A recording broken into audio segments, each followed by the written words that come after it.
Hello, my dearest friends! Bonjour! Kifkon! Ça va? Annyeonghaseyo! It's a wonderful day here. If you need a little inspiration for your next plant containers, this video might give you a motivation and might enhance your creativity.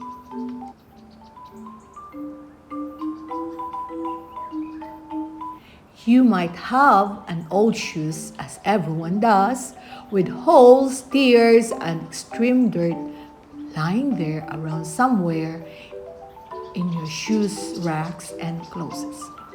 Old worn out sports shoes, boots, high heels, business shoes, gumboots, work boots, or children's shoes that got a crack or hole on the sole.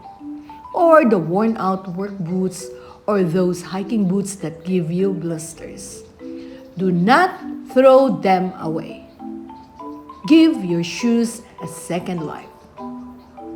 When your shoes have served their purpose, why not give them a new green life as a planters? There are so many fun ways to recycle those unwanted shoes. It can become a very cute feature in your garden or space. It adds colors and fun theme as well as maximize it. When you're finished kicking up your heels, they can still be put to good use in your garden. Repurpose them as decorative planters, practical planters for low-maintenance succulents. I really thought that I must really pursue my plan to have all my shoes repurposed by creating them into a signature cute garden. In this video, I'm showing you the very simple and easy steps on how I turned my unwanted shoes into a novelty planters.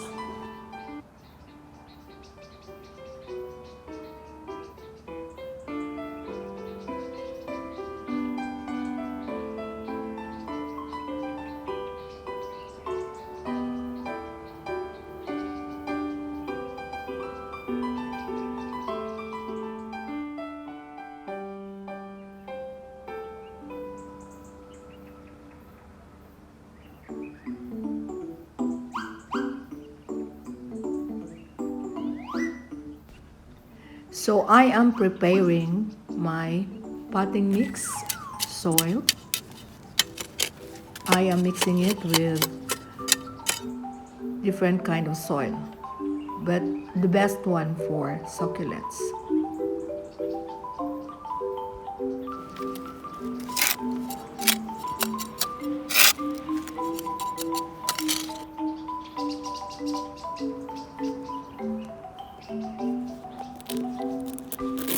Remove any shoe inserts from the shoes.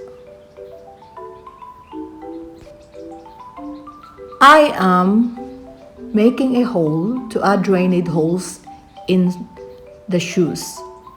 Unless you're using holey shoes or your old Crocs with drainage holes already built in, the first step to growing plants in shoes successfully is to create drainage holes. If the shoes have soft soles, you can poke a few holes with a screwdriver, or like I'm doing, I'm using a simple kitchen knife, or you can use a screwdriver or large nail. If the soles are hard leather, you'll probably need a drill.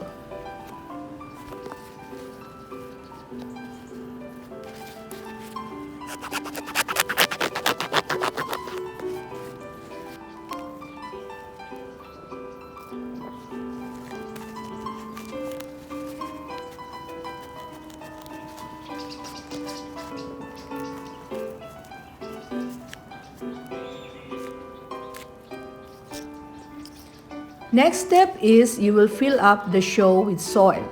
Once you've created drainage, fill the shoes with a lightweight soilless potting mix. Likewise, you can choose to stick a smaller container, including the drainage, into the shoe or boot whenever feasible. So you can do two ways.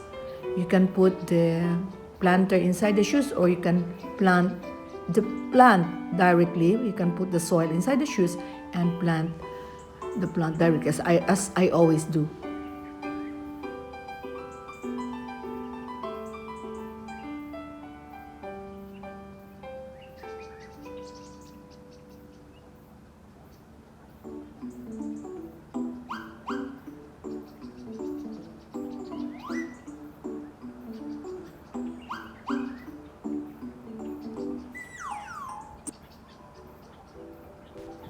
And plant. Plant the shoes with relatively small plants and plant according to your preference. You can choose any variety of plants, like what I am doing now. These are my favorites now because they are very easy to take care.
If you find this video inspiring and helpful, please share it with your friends, and please, I would really appreciate your thumbs ups and positive comments.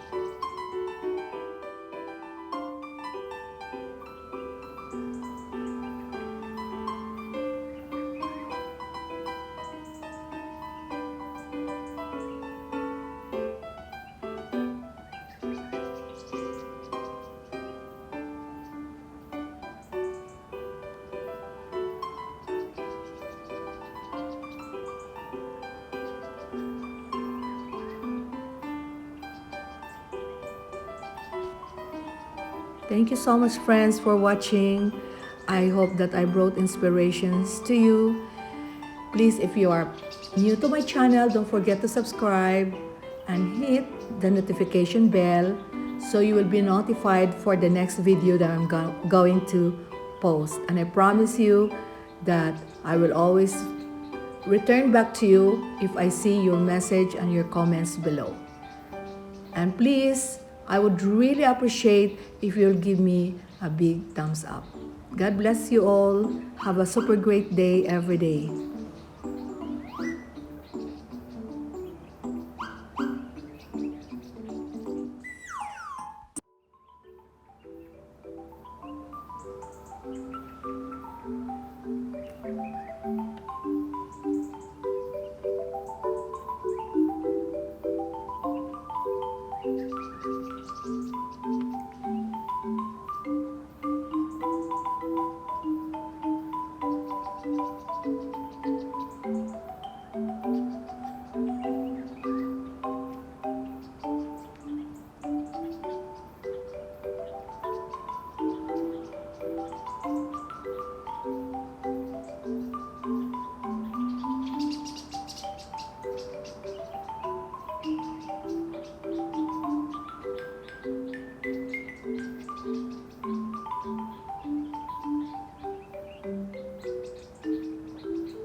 Thank you for watching.